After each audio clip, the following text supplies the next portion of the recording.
Arrange marriage भाग 4. अजित जेव्हापासून प्रियाला पाहून गेला होता तेव्हापासून प्रिया स्वतःच्याच विचारात हरवल्यासारखी असायची. तिला माहिती होतं की काहीही झालं तरी एवढ्या मोठ्या स्थळा करून होकार येणारच नाही. तेवढ्यातच आत्या म्हणाली, पोरीची चिंता मिटली आता बघा. प्रियाचे बाबा तिच्या आत्याला म्हणाले होते. प्रिया मात्र गोंधळून सगळ्यांकडे पाहत होती. समोर काय चाललंय, सगळे कशाबद्दल बोलत आहे तिला काही समजत नव्हतं. तिच्या चेहऱ्यावरचा गोंधळ पाहून तिची आत्याच तिला म्हणाली, अगं असं काय बघतेस, त्या दिवशी आलेल्या मुलाकडच्यांनी होकार दिलेला आहे. आपण चुकीचं ऐकतो की काय, हे कसं शक्य आहे, असा विचार प्रियाला पडला होता.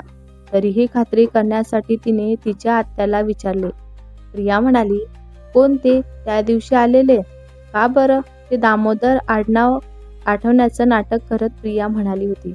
आत्या म्हणाली, हो तेच ग पोरी. क्षणात उत्साह, आनंद आणि समाधानाची एक भावना तिच्या मनाला स्पर्शून गेली होती. पण पुढच्या क्षणी तिला वाटलं, हे कसं शक्य आहे? त्यांना तर माझ्याशी लग्न करायचं नव्हतं ना. त्यांच्या घरच्यांनी त्यांच्यावर जबरदस्ती तर केली नसेल ना. तिच्या मनात अनेक सारे विचार येत होते. तितक्यातच पुन्हा त्यांचा आवाज तिच्या कानांवर पडला होता. अगं पिऊ, दुपारी त्या मुलाच्या आईचा फोन आलेला होता. चौघांनाही तू पसंत आहे म्हणून त्या सांगत होत्या मला. त्या म्हणाल्या की मुलगा तर म्हणत होता की येत्या 8 दिवसातच लग्न व्हायलाच पाहिजे, म्हणून इतकी घाई करत होत्या. इतकी तू त्या मुलाला पसंत पडलेली आहे वाटतं मला, आत्या हसूनच म्हणाली होती. हे सगळं मात्र प्रियाच्या डोक्यांवरून गेलेलं होतं. नेमकं काय झालं, कशामुळं झालं ते तिला काही कळतच नव्हतं. कारण अजित होकार देणार हे तिला माहीतच होतं. त्याने होकार दिला तिला, काही तिला समजत नव्हतं. या धक्क्यातून सावरते तोच आत्याच्या बोलण्याने पुन्हा दुसरा धक्का तिला बसला होता. अगं वहिनी, ते तर उद्याच घरातल्या घरात साखरपुड्याचा कार्यक्रम करूयात असं म्हणत होते. मी म्हणाले, माझ्या भावाला विचारून सांगते तुम्हाला. आत्या म्हणाली, दादा तूच बोल ना बाबा, आता काय करायचं ते सांगू का मी त्यांना? उद्या करू साखरपुडा म्हणून, आत्या तिच्या बाबांना म्हणाली होती. प्रियाचे वडील म्हणाले, अगं ताई, असं कसं, इतक्या लवकर असतं होय? हे सगळं आम्हाला गावाकडेही जाऊन यावं लागेल ना. आम्ही तर फक्त अनिताच्या लग्नासाठी म्हणून आलेलो होतो. गावाकडे शेतात पीक काढायचं बाकी आहे अजून. त्यात भावकींची माणसं नकोत का कार्यक्रमाला? एवढा 8 दिवसांचा टाइम द्या म्हणावा आम्हाला. आत्या म्हणाली, आपल्याला थोडी तयारी करायची आहे आता. सगळं काही तेच करेल ना. उद्याच्या उद्या ते कसं शक्य आहे बरं? एक काम करूया आपण, तू त्यांना सांग आपण, म्हणजे बघ आज आहे 4 तारीख, येईल त्या 15 तारखेच्या मुहूर्त काढून टाकूया आपण आणि मग त्यांच्या म्हणण्याप्रमाणे लग्न लावून देऊया. हो, पण लग्न मात्र गावाकडेच होईल. माझी एकुलती एक मुलगी आहे. तिचं लग्न आपल्या गावीच व्हावं अशी आमच्या दोघांचीही इच्छा आहे.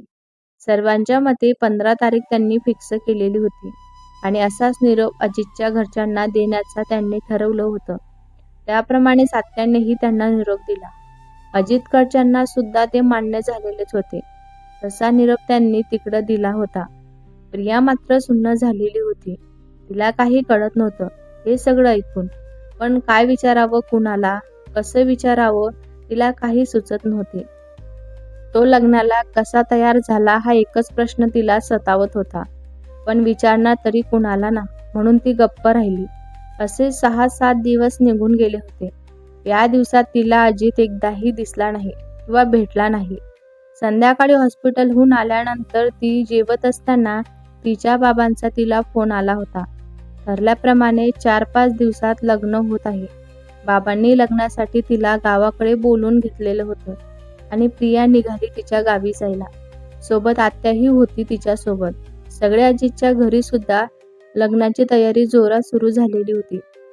प्रियाच्या घरी लग्न होणार होतं तरी त्यांच्या मॉमने मनापासूनच सगळ्या वस्तू प्रियासाठी, दागिने, साड्या, लग्नाचे जे सामान नवरदेवाकडून नवरीसाठी आणि तिच्या घरच्यांसाठी लागत होतं ते त्या आठवणीने पॅक करतच होत्या.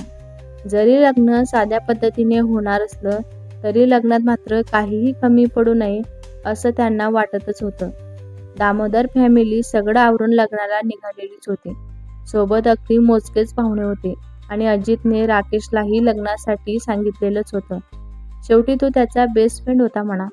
इतकं सगळं असूनही प्रियाच्या वडिलांनी मुलीच्या सासरच्यांना कशाचीही कमी भासू नये आणि त्यांना 2 दिवस आरामात राहता यावं त्यासाठी गावापासून जवळच असलेला एका रिसॉर्ट बुक केलेला होता. तिथे सर्वांच्या राहायची, खायची सोय करण्यात आलेलीच होती. गाव नागपूरपासून 30 ते 40 किलोमीटर अंतरावर होतं.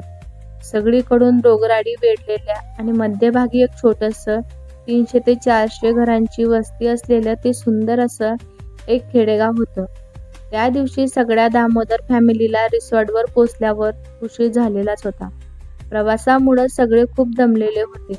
सगळ्या गाड्या एकामागे एक रिसॉर्टच्या समोर येऊन थांबल्या होत्या. 15 ते 20 गाड्यांचा ताफा तेथे उभा येऊन राहिलेला होता. आता गाडीतून एक-एक करून सगळे पाहुणे आणि दामोदर फॅमिली खाली उतरलेली होती. त्यांनी समोर पाहिलं तर प्रियाची आत्या, तिचे वडील, आई आणि तिचा आत्तेभाऊ राहुलही तेथे उभा होता. दामोदर फॅमिलीचं जोरदार स्वागत या सगळ्यांनी मिळून केलेलं होतं. सगळ्यांची व्यवस्थित सोय करून प्रियांच्या घरचे वापस गावी जायला निघालेले होते.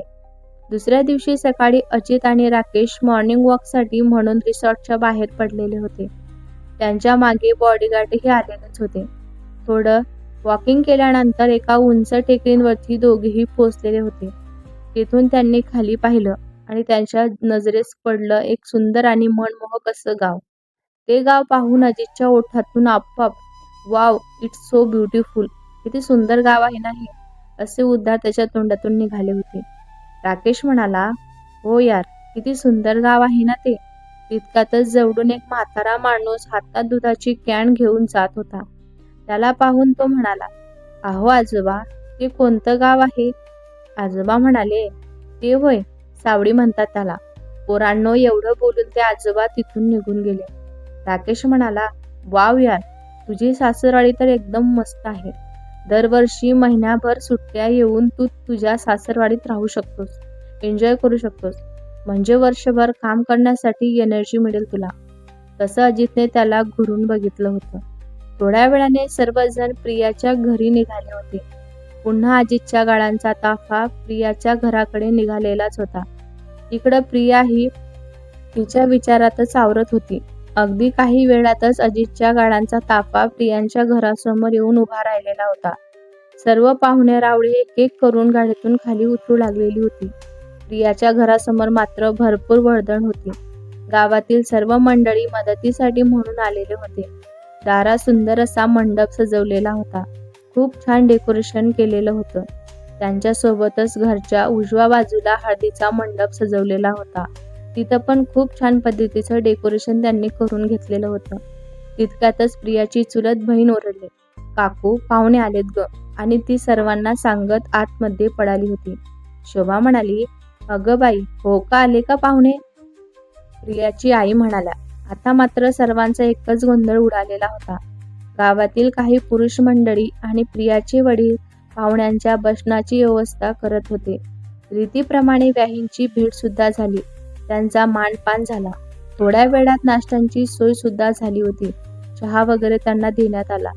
सर्व पाहुणे मंडळींना नाश्ता, चहापाणी करून झाल्यानंतर अजितला एका रूममध्ये शिफ्ट केलं गेलं. बाकी सर्व पाहुणे अंगणात जो मंडप घातलेला होता तेथे खुर्चींवर जाऊन व्यवस्थित बसलेली होती. सुरुवातीला हळदीचा कार्यक्रम चालू झालेला होता. प्रियाच्या चुलत बहिणींनी मिळून प्रियाला छान असं तयार केलेलं होतं. सुंदर अशी सागरवेणी घातलेली होती. अंगांवर पिवळ्या रंगाची साडी घातली होती. गळ्यात, कानात आणि हातातील छान असे सुंदर फुलांचे दागिने घातलेले होते. त्यात प्रिया एकदम उठून दिसत होती. खूप सुंदर दिसत होती ती आज. गावातील काही बायकांनी आणि मुलींनी मिळून प्रियाला हळदीच्या मंडपात आणून बसवलेलं होतं. तर अजित मात्र आधीच येऊन मंडपात बसला होता. जशी त्याची नजर प्रियाकडे गेली तसा तो तिला पाहतच राहिला होता. अस्मरणातून उतरलेली एखाद्या परीपेक्षा ती काही कमी दिसत नव्हती. खूप छान दिसत होती ती आज. आज खऱ्या अर्थाने तिचं रूप खुलून दिसत होतं. त्यात चालताना तिची झुकलेली ती नजर, हाय हाय, अजित तर पुरता घायल झाला होता. बिचारा एकटक तिलाच पाहत होता. त्याची ती नजर पाहून अनिताच म्हणाली, "अहो भाऊजी, एवढी हळद आणि लग्न होऊ द्या, मग आयुष्यभर तिलाच पाहत बसा तुम्ही टक लावून. तुम्हाला कोणी अडवणार नाही बरं का, नंतरच बघा तुम्ही." आता मात्र तिथं एकच हिशा पिकलेला होता. आणि अजित सुद्धा लाजला होता. पुढच्या क्षणाला त्याने नजर वळवून घेतली, जसं काही झालंच नाही. असा तो निर्विकार बसला होता. आधी अजितला हळद लागणार होती, त्यामुळं त्यांची मॉम त्याला म्हणाली, बेटा तुझा कुर्ता काढून टाक. न समजून त्याने मॉमकडे पाहून भुवया उंचवलेल्या होत्या. त्याची मम्मा म्हणाली, अरे आधी तुला हळद लावायची आहे ना, सगळ्या अंगाला हळद लावावं लागते, मग कुर्ता नको का काढायला? अजितने त्याचा कुर्ता काढून राकेश जवळ दिला. त्याच्या अंगावरती पांढऱ्या रंगाची बनियान होती. त्यात ते पिवळदार शरीर पाहून अवतीभवतींच्या सगळ्या बायका आणि प्रियाच्या सर्व चुलत बहिणी वगैरे आव वासून त्याच्याकडे पाहत होत्या. सुजाता म्हणाली, यार अनिता, जिजू कसले हॉट आहेत ना. प्रियाची चुलत बहीण सुजाता म्हणाली होती. तिचं हे वाक्य ऐकून अनिता म्हणाली, कंट्रोल बेटा कंट्रोल, ते आपले जिजू आहेत, कळत नाही तुला? लाईन कुठे मारायची तेही समजत नाही तुला? त्यावर दोघीही खळखळून हसायला लागल्या. आता सर्व बायकांनी आधी अजितला हळद लावली होती. आता त्याची सृष्टी हळद प्रियाला सुद्धा लावली होती. दोघेही हळदीचे अगदी पिवळे चटक दिसत होते. गावातील प्रथेप्रमाणे प्रियाच्या आईने त्या दोघांची दृष्ट काढली होती. सर्व पाहुण्यांनी, मुलींनी आणि गावातील बायकांनी मिळून खूप हळद खेळली. हळद खेळून थकल्यानंतर सगळेजण फ्रेश व्हायला निघून गेले होते. अजित मात्र लांबूनच तिला पाहत होता. आता मेहंदी आणि संगीत असे काहीतरी कार्यक्रम सुरू झालेले होते. जरी कार्यक्रम घरगुती असला ना, 100 ते 200 लोक जमा झालेली होते. नाच गाण्याच्या कार्यक्रमासोबतच नवरीच्या हातांवर मेहंदी काढण्याचं काम सुद्धा चालू झालेलंच होतं. तितक्यातच सुजाता मेहंदीवालीला म्हणाली, जिजूंचं नाव दीदींच्या हातावर अशा ठिकाणी काढा की जिजूंनी रात्रभर शोधलं तरी त्यांना सापडलं नाहीच पाहिजे. म्हणजे त्यांची फर्स्ट नाईट हातावरच नाव शोधण्यातच गेली पाहिजे. आणि तिचं फर्स्ट नाईट हा शब्द ऐकून पुन्हा एकदा प्रियाच्या पोटांमध्ये गोळा आला होता. सगळ्यांचे नाचून गाऊन झालेले होते. सगळेजण खूप थकलेले होते.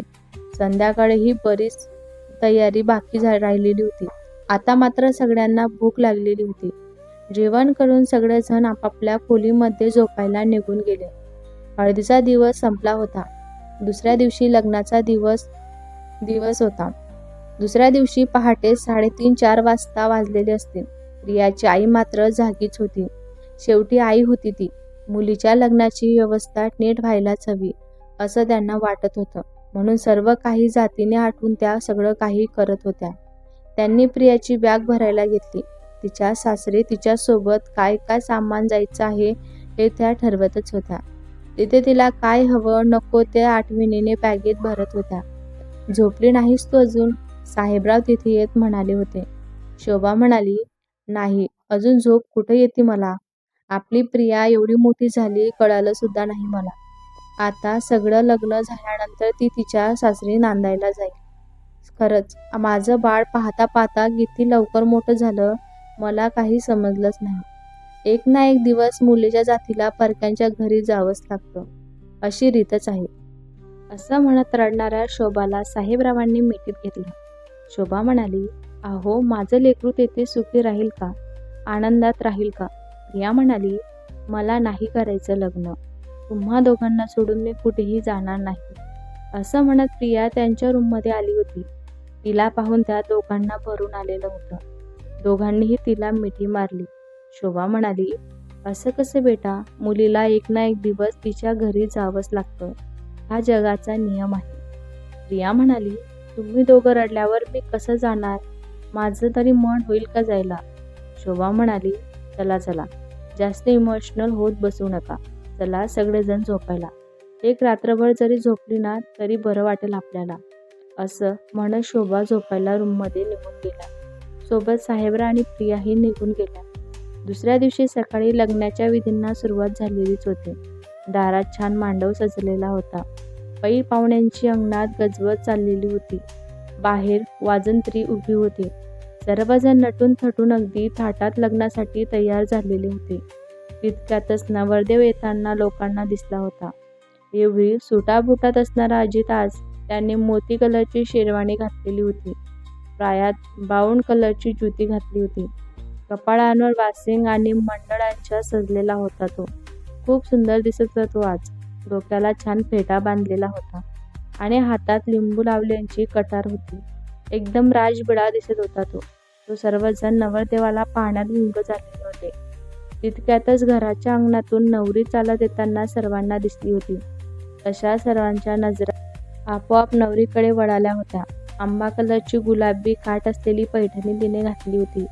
केसांचा खूप मोठा अंबाडा बांधून त्यावर मोगऱ्यांच्या फुलांचे खूप सारे गजरे लावलेले होते. नाकात मोत्याची नथ घातलेली होती. कपाळांवर चंद्रकोर लावलेली होती. ओठांना गुलाबी लिपस्टिक, माथ्यांवर मंडोळ्या आणि बाशिंग गुलाबी रंगांचा शेला आणि हातभर हिरवा सोडा घातलेला होता. एखाद्या पिक्चरने नटील शोभेल इतकी सुंदर ती दिसत होती. दोघेही स्टेजवरती आले होते. आता भटजींनी त्यांना एकत्रित बसवून लग्नाच्या विधींना सुरुवात केली होती. प्रिया आणि अजित सोबत बसून पंडितजी सांगतील त्याप्रमाणे करत होते. शेवटी लग्नाच्या विधी संपन्न झाल्या आणि भटजींनी दोघांनाही उभं राहिलं सांगून दोघांमध्ये अंतरपाठ झाला होता. सर्व पाहुणे मंडळांमध्ये अक्षता वाटल्या गेल्या आणि गुरुजींनी मंगलाष्टकांना सुरुवात केली. 5 मंगलाष्टका म्हणून झाल्यानंतर आधी प्रियाने तिच्या गळ्यात वरमाला घातले, तर अजितने तिच्या गळ्यामध्ये वरमाला घातले. सर्व पाहुणे मंडळांनी टाळ्या वाजवल्या होत्या. फटाक्यांची आतिषबाजी सुरू झालेली होती. सप्तपदीही करून झाली. आता अजितने तिच्या गळ्यात मंगळसूत्र बांधलेलं होतं. पायात जोडवी सरकवलेली होती आणि तिच्या भांगेत कुंकू भरलं होतं. लग्न यथासांग पार पडलं. आजपासून प्रिया साहेबराव पाटीलची जी सौका प्रिया अजित दामोदर झाली होती. सर्व लग्न विधीप्रमाणे पार पडलेलं होतं. आता वेळ होती पाठवणीची. प्रत्येक आईवडिलांसाठी आणि मुलीसाठी खूप असा भावनिक आणि हळवा क्षण असतो हा. तशी प्रिया ही खूप नर्वस फील करत होती. इतके दिवस लहानाची मोठी ज्या घरी झाली होती ते घर सोडून आज परक्यांच्या घरी तिला जायचं होतं. लहानपणापासूनच सर्व आठवणी डोळ्यांसमोर दाटून आलेल्या होत्या, ज्या आता अश्रूंच्या रूपात बाहेर पडत होत्या. समोर आई आणि बाबा उभे होते. आई जवळ आली आणि म्हणाली, बाळा, हे डोळ्यातले अश्रू पुस तू. मला माहिती आहे माझं बाळ फार गुणी आहे. तू तुझा चांगुलपणाने सर्वांची मने नक्कीच जिंकशील बाळा. आजपासून तेच तुझं घर आहे. त्याच घरी तुला राहायचं आहे. पण सोबतच हे माहेरही तुझंच आहे, हे विसरू नकोस बाळा.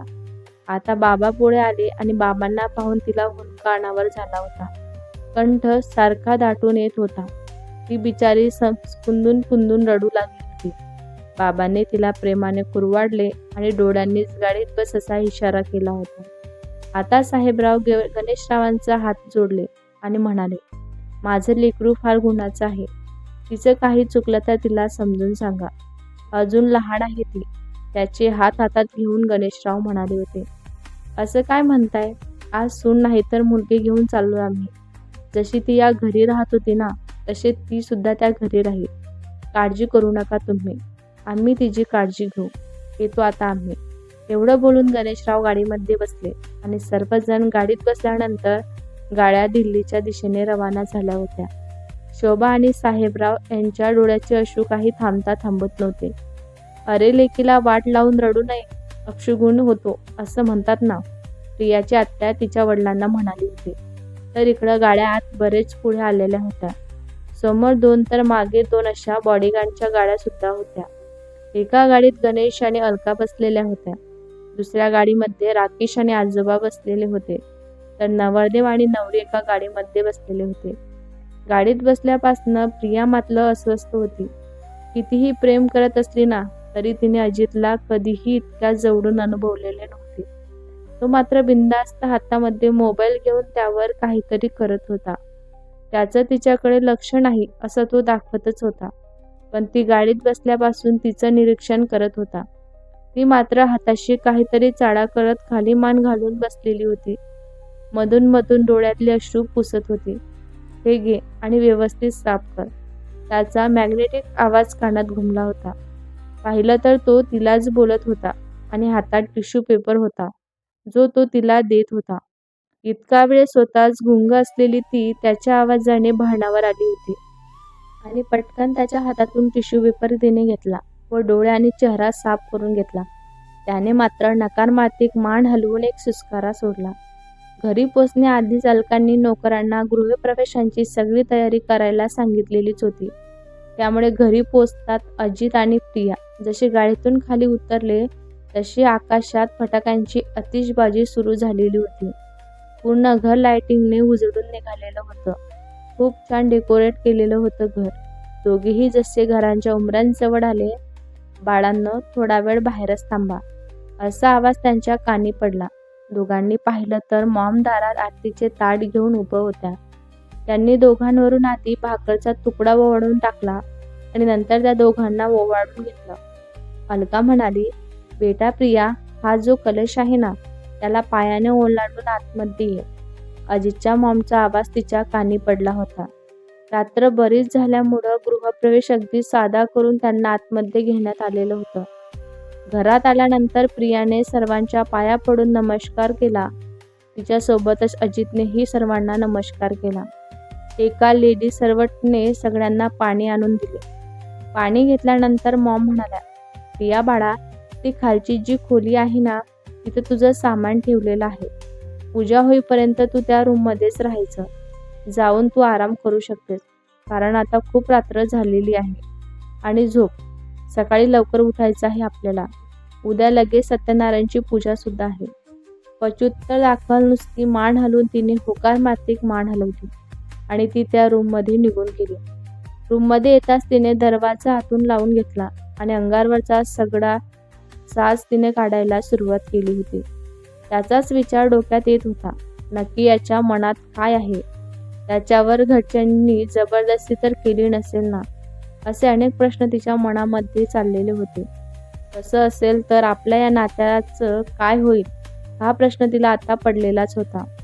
मनाशी विचार करतच तिने तिचं आवरलं आणि बॅगमधून एक सिंपल साडी काढली आणि ती फ्रेश व्हायला बाथरूममध्ये निघून गेली. फ्रेश होऊन आल्यानंतर साडी घालून ना आरशात स्वतःला नीट निरखून पाहत होती. लग्नाच्या हळदीमुळे चेहऱ्यांवर आलेला ग्लो पाहून ती मनोमन हसली. स्वतःच्या बदललेल्या रूपांकडे पाहत बेडवर आडवी झाली आणि थकल्यामुळं लगेच तिचे डोळे सुद्धा लागले. जागा नवीन असल्यामुळं तिला सकाळी लवकरच जाग आली होती. लवकर उठून ती फ्रेश होऊन वॉशरूममधून बाहेर आली. ती तिचे केस पुसत असताना दरवाजांवर थापडली. तिने दरवाजा उघडताच समोर तिला मॉम दिसल्या. अलका म्हणाली, हे काय बेटा, मला वाटलं तू आणखीन झोपलेली असेल. तू तर लवकरच उठून फ्रेश झाली बाळा. झोप लागली नाही की काय तुला, नवीन घर असल्यामुळं? असं म्हणत अलका आतमध्ये आल्या होत्या. प्रिया म्हणाली, नाही असं काही नाही, माझी झोप झालेली आहे. ते मला सवयच आहे लवकर उठायची. मी रोज सकाळीच उठते. असं म्हणत प्रियाने वाकून त्यांना नमस्कार केला. न सांगता तिने त्यांना वाकून नमस्कार केला हे त्यांच्या मनाला स्पर्शून गेलं होतं. त्यांना खूप छान वाटलं. त्या म्हणाल्या, अखंड सौभाग्यवती भव. असं म्हणत त्यांनी तिच्या डोक्यांवरून मायेने हात फिरवला होता. भेटूया पुढच्या भागात. हा भाग तुम्हाला कसा वाटला कमेंट करून नक्की सांगा. व्हिडिओ आवडला असल्यास लाईक करा, शेअर करा. नवीन असाल तर चॅनलला सबस्क्राईब करा. धन्यवाद.